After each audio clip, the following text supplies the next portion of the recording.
चलिए, good evening everyone, welcome to a new session of your free learning classes. तो हम previous class में as per we are discussing कि next day हम class 9th and 10th का new जो है सिलेबस स्टार्ट करेंगे एंड वही करेंगे आज, ठीक है ना। स्कूल का क्लास प्रोबेबली स्टार्ट नहीं हुआ होगा, बट यहाँ पर अगर स्टार्ट हो गया तो आपको भी ईजी हो जाएगा जाके स्कूल में परफॉर्म करने के लिए। एंड मैंने जिस तरीके से बताया था कि हम किस वे से, कौन से वे में हम पढ़ेंगे, वो आपको मैंने ऑलरेडी बता चुका हूँ यस्टरडे, ठीक है ना, वीडियो में। तो हम पहले पढ़ेंगे, उसके बाद सॉल्व करेंगे कुछ क्वेश्चंस, एंड मैं आपको दूंगा कि नहीं आज आप एनसीईआरटी कर लो। उसके बाद फिर नेक्स्ट क्लास में हम क्या करेंगे, एनसीईआरटी प्योरली पूरा सॉल्व करेंगे बीट बाय बीट, ठीक है। तो आपको पता चल जाए कि नहीं यहाँ पर मेरा गलती हुआ है, कि लिखने का जो ट्रिक है वो इस तरह से होना चाहिए। आ गया समझ में? तो देरी ना करके हम स्टार्ट कर लेते हैं। आज का टॉपिक क्या है? सबसे अच्छा टॉपिक है वो क्या होता है आपका रियल नंबर, ठीक है ना। तो एग्जैक्टली रियल नंबर जो है आप previously you have studied in 9th class, right. 9th class में आप ऑलरेडी रियल नंबर पढ़ चुके हो, बट यहाँ पर थोड़ा उसको एक्सटेंड करेंगे, ठीक है ना। मान लो रियल नंबर को दो पार्ट में डिवाइड कर लो। पहले पार्ट में आप रियल नंबर के बारे में सीखे कि रियल नंबर क्या है, that is the combination of rational as well as irrational number, ठीक है ना। तो रैशनल इरेशनल एक को मिला दो, जो एक नंबर सिस्टम बन गया वो होता है आपका रियल नंबर, ठीक है। ओके सर, ये आ गया समझ में। तो वहाँ पर तो पढ़ लिए थे, जो p/q फॉर्म में होता है सर वो रैशनल होता है, नहीं होता है तो इरेशनल होता है। तो ये बात भी सर हम पढ़ चुके हैं। यहाँ पर दूसरा क्या पढ़ेंगे, यहाँ पर दो चीज़ें आप पढ़ोगे। क्या पढ़ोगे? पहला वाला होता है आपका यूक्लिड्स डिवीजन लेमा, ठीक है ना। एंड सेकंड होता है आपका जो आपका प्रिंसिपल ऑफ अरिथमेटिक, ठीक है ना। फर्स्ट पार्ट पढ़ोगे आप Euclid's division lemma, and second part होगा आपका फंडामेंटल थ्योरम ऑफ अरिथमेटिक, ठीक है।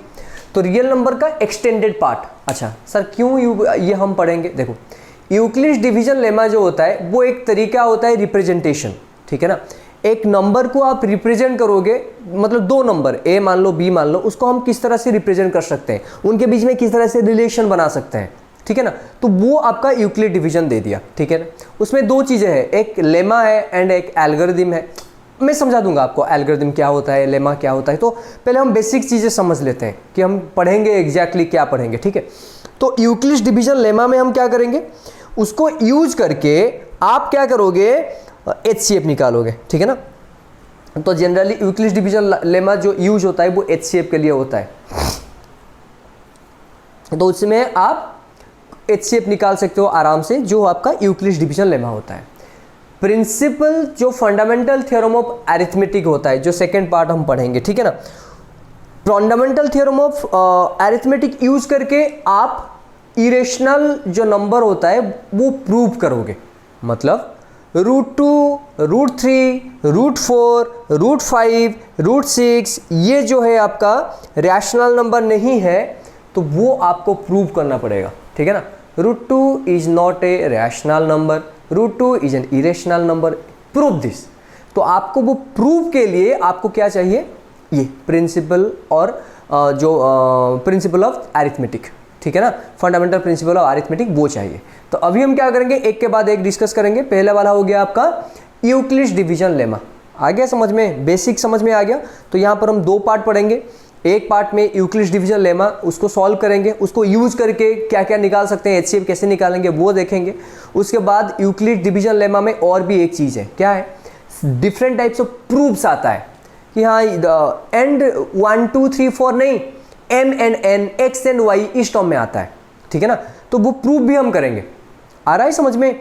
तो बेसिकली हम क्या करेंगे, पहले यूक्लिड्स डिवीजन लेमा पढ़ेंगे, उसका फिर क्या करेंगे, मिक्सअप, उसके रिलेटेड क्वेश्चंस, HCF कैसे फाइंड आउट करते हैं, प्रूफ कैसे करते हैं, ये पार्ट हो गया एक पार्ट। दूसरा पार्ट क्या हुआ आपका, जो आपका प्रिंसिपल ऑफ अरिथमेटिक, ठीक है ना, फंडामेंटल प्रिंसिपल ऑफ अरिथमेटिक, उसको यूज करके √2 √3 इरेशनल नंबर प्रूफ करेंगे, ठीक है। तो आज हम क्या पढ़ेंगे, यूक्लिड्स डिवीजन लेमा।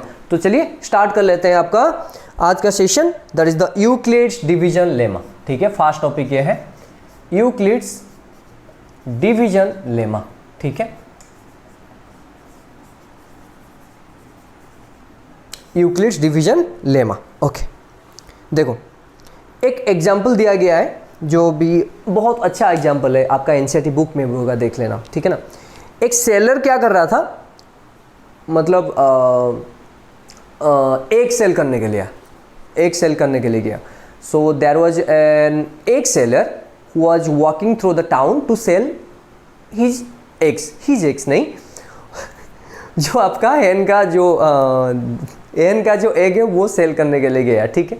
ओके, तो वो सेल करने के लिए गया। ओके, उसके बाद क्या हुआ सर, तो रास्ते में एक मान लो चोर है, जो मतलब चोर तो एग्जैक्टली चोर नहीं है, एक नॉटी बॉय, नॉटी मैन मान लो, ठीक है, दुष्ट प्राणी, ठीक है। तो दुष्ट प्राणी एक क्या किया, उसको मतलब तंग किया, ठीक है ना, ये मुझे दे दो, ये मुझे दे दो, वो बोला नहीं देंगे नहीं देंगे। तो ऐसे ऐसे करके उनके बीच में कुछ ऐसे बातचीत हुआ, उसमें आर्गुमेंट बढ़ गया, कुछ भी, उसका तो काम कुछ नहीं है, वो आर्गुमेंट मतलब किया।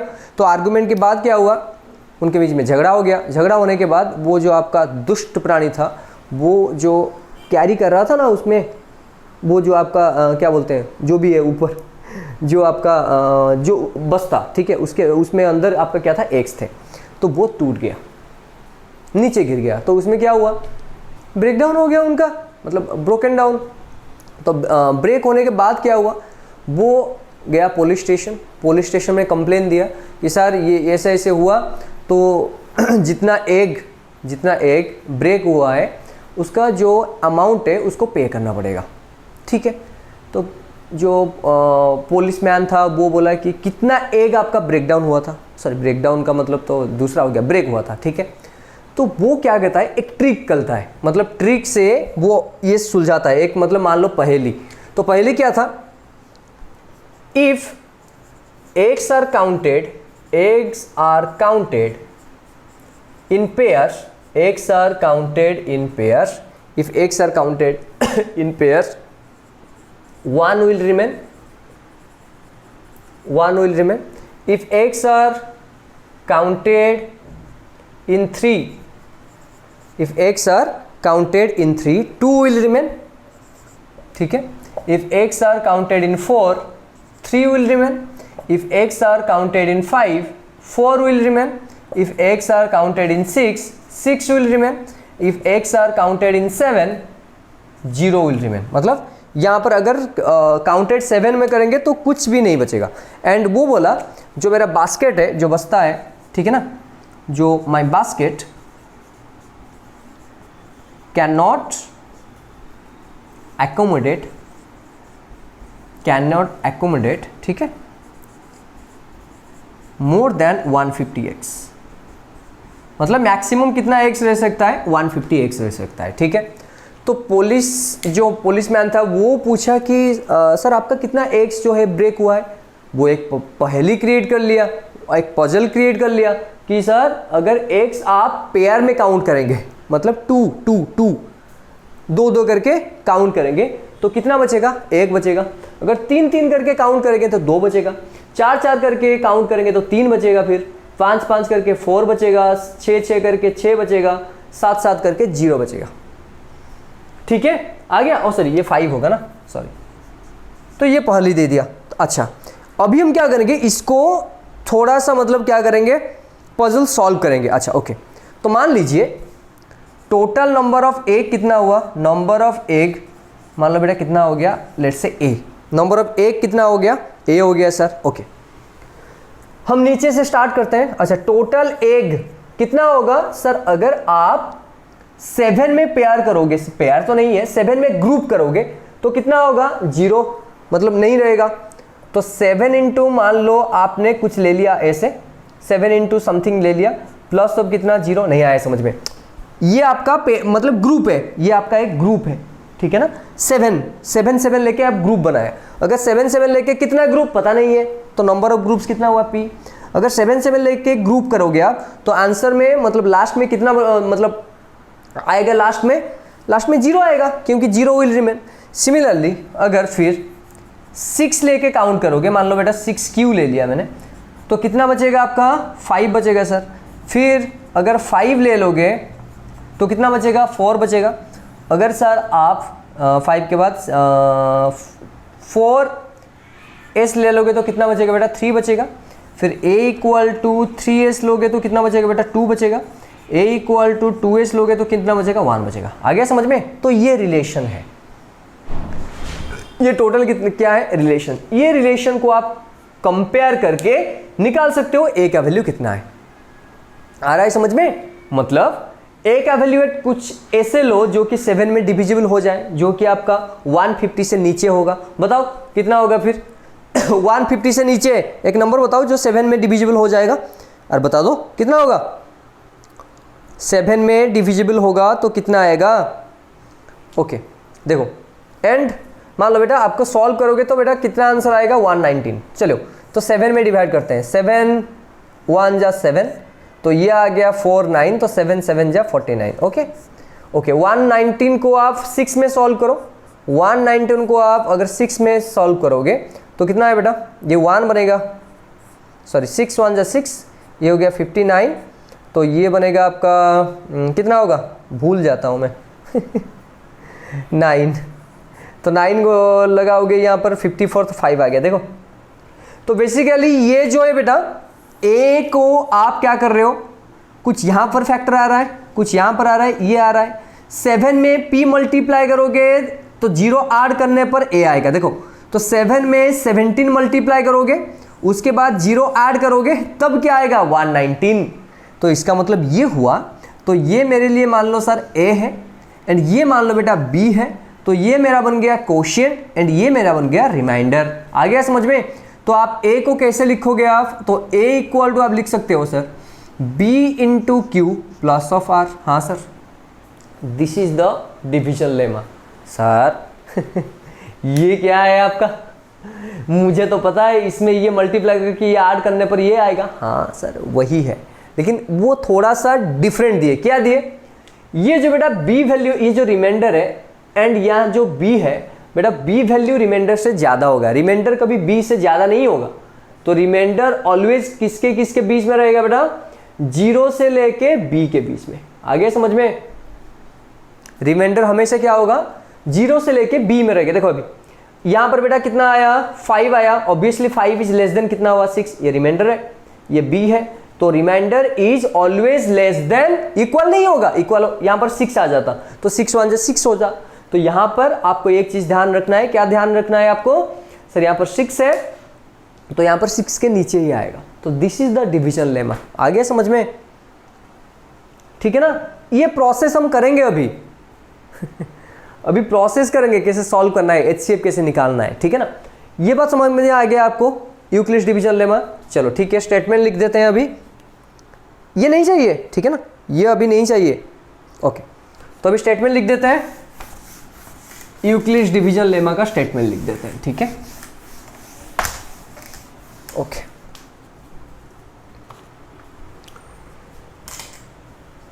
If a and b are two given integers, a and b are two given integers, ठीक है, two given integers, okay sir, then there exist two unique integers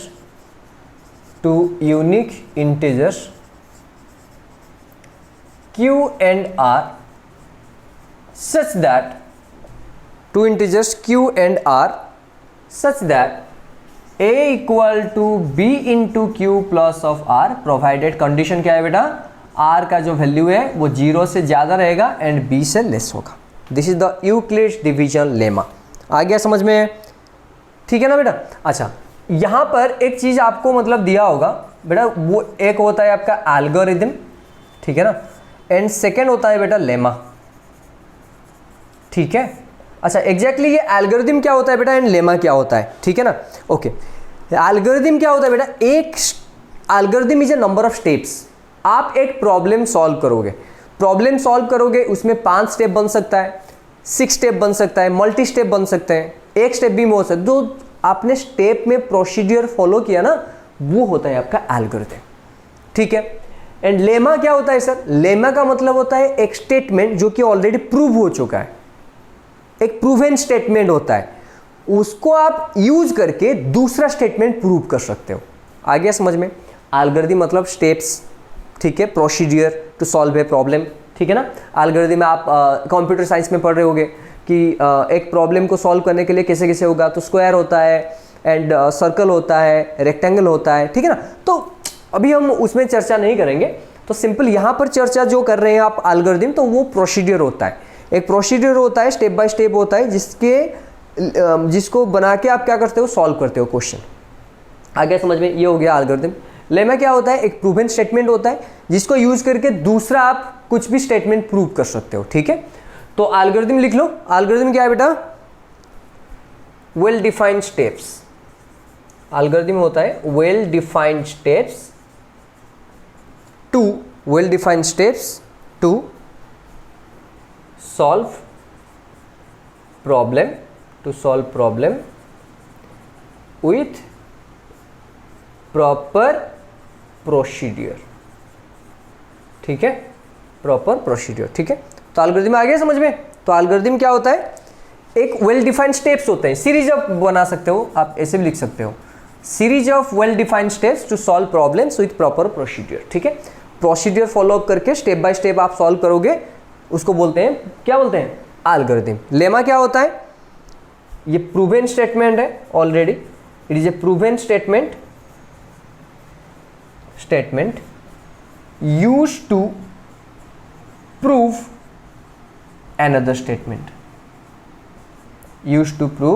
another statement, ठीक है। आ गया?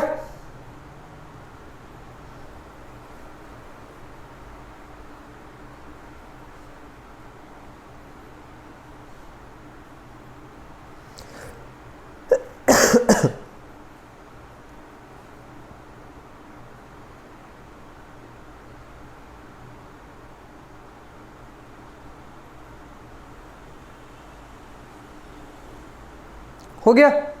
चलिए ठीक है सर, हो गया सर, लिख लिया आपने? चलिए अभी जो मेन जो हमारा काम है वो करेंगे अभी, ठीक है।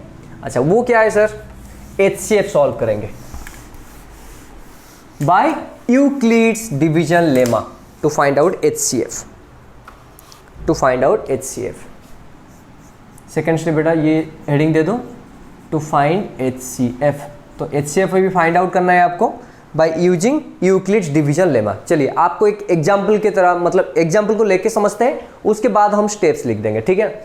अच्छा एग्जाम्पल बेटा आपका NCERT में जो है एग्जाम्पल, ठीक है, आपको पूछा है find out the HCF of 42 and 455, ठीक है। अच्छा HCF आपको निकालना आता है ऐसे बॉक्स मेथड में। 42 एंड 445 बेटा किस में कैंसिल होगा? 7 में। 7 6 या 42, ये बनेगा आपका 6 एंड 5। अभी घटेगा? नहीं घटेगा। तो HCF कितना हुआ बेटा? 7। तो यूक्लिड्स डिवीजन लेमा अप्लाई करके हम करेंगे। कैसे करेंगे देखो, पहला स्टेप में क्या होगा आपका? पहले डिवाइड कर लो यहाँ पर बेटा, 455 को आप डिवाइड करो 42 से, तो ये 1 लगेगा, तो यहाँ पर सर 42 बन गया, तो ये 3 हो गया, ये 5 हो गया। चेक कर लो, हो गया? ओके नाउ 0 पर पुट करोगे आप, तो यहाँ पर 0 होगा, तो आंसर कितना होगा बेटा? 35। तो इसको आप ऐसे लिख सकते हो 455 इक्वल टू, बताओ, 42 इंटू 10 प्लस ऑफ कितना हो गया? 35। सर क्यों लिख रहे हो बेटा? हम यूक्लिड्स डिवीजन लेमा अप्लाई कर रहे हैं, जिसमें A इक्वल होता है BR प्लस ऑफ कितना होता है बेटा? Q। तो B हमारा कौन है? 42 है, तो मैंने यहाँ पर लिख दिया, फिर ये लिख दिया, फिर ये लिख दिया। आ गया? चलिए सेकेंड स्टेप में क्या करना है देखो, ये जो Q है एंड B है, देखो क्या करोगे आप? डिवाइड। फिर से आपको ऐसे करना पड़ेगा। कब तक करोगे? जब तक यहाँ पर 0 नहीं आ जाता है। कौन सा वाला? ये वाला। अगर 0 आ गया तो वहाँ पर आपको स्टॉप करना है, ठीक है ना। तो अभी बोलो कितना यहाँ पर लगेगा? 35 इंटू 1 जो 35, तो ये बन गया बेटा 7। तो ऐसे लिख सकते हो आप सेकेंड स्टेप में, क्या लिख सकते हो? 42 इक्वल बेटा, हाँ बोलो, 35 इंटू 1 प्लस ऑफ 7। हाँ सर ठीक है। यहाँ पर भी 0 नहीं आया तो थर्ड स्टेप में चले जाओ। थर्ड स्टेप में 35 को डिवाइड करोगे आप 7 में, तो 7 5 जा कितना हुआ 35, आंसर कितना आया 0। तो यहाँ पर बोल दो कितना होगा बेटा, तो 35 इक्वल सर 7 × 5 प्लस ऑफ 0, हाँ सर आ गया। एंड यहाँ पर देखो ये क्या हो गया HCF, यहाँ पर तो निकला था सर, हाँ सर। तो डिविजन लेमा यूज करके भी आप कर सकते हो। This is the technique. आ गया समझ में? प्रोसीड्यूर लिखने का जरूरत है नहीं है। आपको क्या करना है, ये जो है बेटा B, तो B को हमेशा क्या करना है, कोशिएंट से डिवाइड करना है। कब तक करना है, जब तक ये आपका जो रिमाइंडर है, सॉरी उल्टा कर लिया मैंने, सॉरी, ये BQ प्लस R है, ठीक है। तो रिमाइंडर जब तक आपका 0 नहीं आ जाता है तब तक आपको B में R डिवाइड करना पड़ेगा। ये है आपका डिवीजन लेमा का procedure to find out HCF, ठीक है। आ गया समझ में? ओके, तभी स्टेप लिखेंगे। हाँ सर स्टेप लिख दो, नो प्रॉब्लम।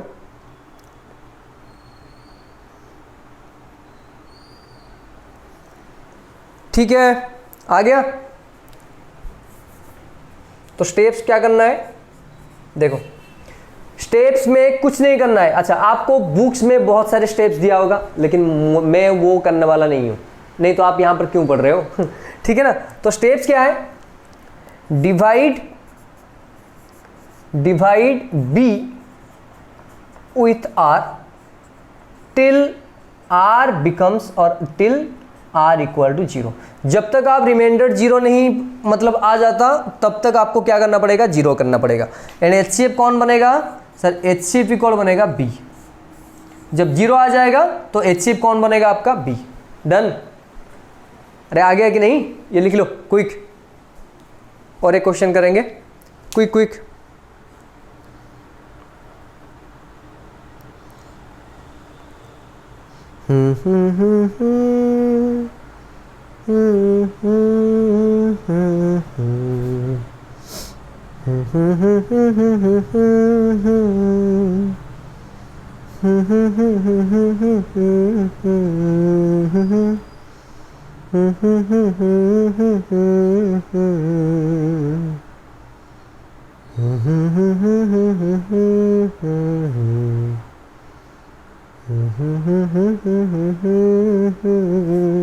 हो गया। चलिए नेक्स्ट एग्जांपल करते हैं। ये हो गया, ये स्टेप लिख लिया आपने, गुड। चलिए एग्जांपल नंबर 2, ठीक है, okay sir. Use Euclid's algorithm, use Euclid's algorithm to find HCF of, ठीक है, बड़ा वाला हो गया 4052 एंड 12576, 12576 आगे करे। चलिए ठीक सर, आपकी मर्जी। मैंने कहा ठीक है। तो 12576 को बेटा डिवाइड करोगे आप 4052। डिवाइड तो करना आना चाहिए बेटा। यहाँ पर अगर 3 मल्टीप्लाई करोगे, देख लो 3 2 6, 3 15, फिर 3 0 1, 3 4 12, हाँ सर हो जाएगा। तो 2 डाल दो, यहाँ पर 3 डाल दो, 3 2 6, ये 5 1 आया एंड 1, ये हो गया 12। कितना बचा 0 2 4, देख लो चेक कर लो, हो गया। तो यहाँ पर लिख दो पहले। तो 12576 equal to 4052 into 3 plus of कितना होगा बेटा 420। सेकेंड स्टेप, तब तक डिवाइड करना पड़ेगा जब तक 0 नहीं आ जाता। तो यहाँ पर फिर 4052 में आप डिवाइड करो कितना बेटा 420। सर बोलो कितना डालोगे आप सर? 9 10 तो नहीं होगा 8 डाल सकते हो। 8 9 देखते हैं। तो 9 डालने पर 0 बेटा, ये 8 1 बन गया एंड हाँ हो जाएगा 37, देख लो 9 4 जा 36, 1 37। तो ये बन गया 2, ये हो गया बेटा सॉरी 7,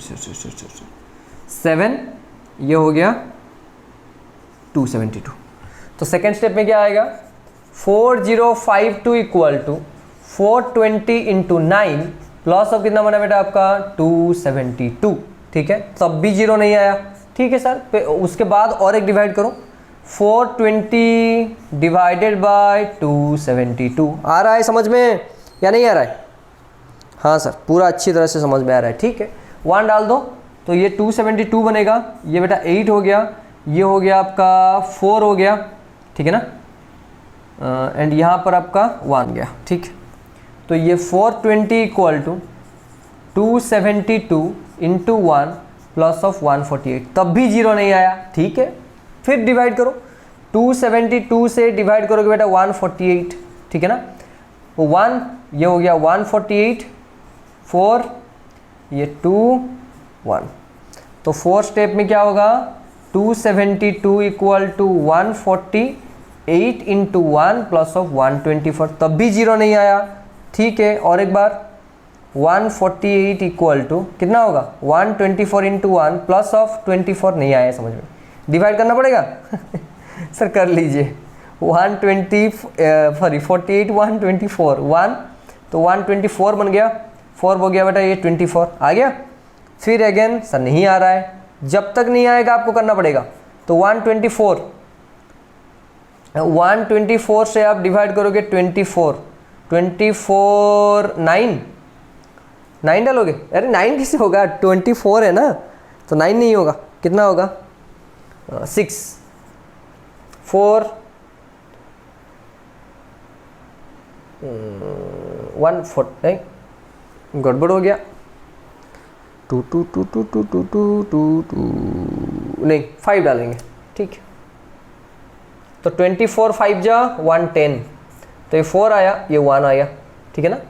तो 24 इंटू 5 प्लस ऑफ कितना हो गया बेटा 14, चेक कर लो, 24 इंटू 5 1 ये 20 है, 12 है, सॉरी 4 है, हाँ ठीक है, आ गया। फिर से नहीं आया, ठीक है सर, और एक बार करो, 24 इक्वल टू 4 इंटू कितना बनेगा 6 प्लस ऑफ 0, हाँ सर आ गया सर, चेक कर लो, आ गया, अभी 0 आ गया ना, तो HCF कितना होगा, पहला वाला B जो है तो this one will be HCF। Easy है, आपको डिवीजन आना चाहिए, यूक्लिड डिवीजन लेमा को सॉल्व करने के लिए या HCF फाइंड आउट करने के लिए 2 नंबर के बीच में, ठीक है। ये आ गया पूरा, लिख लो क्विक।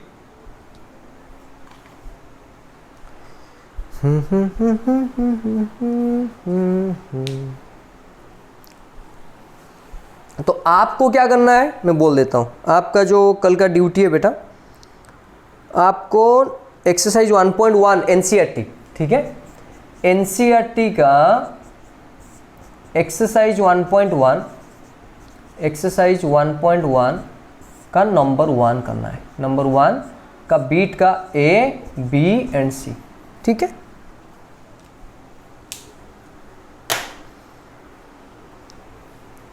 तीन ठो बीट दिया है, 3 ठो बीट करना है और कुछ नहीं करना है, स्टार्टिंग में, ठीक है, स्लो जाएंगे, ओके। तो डिवीजन लेमा यूज करके आप पूरा कर सकते हो, ठीक, आ गया पूरा समझ में।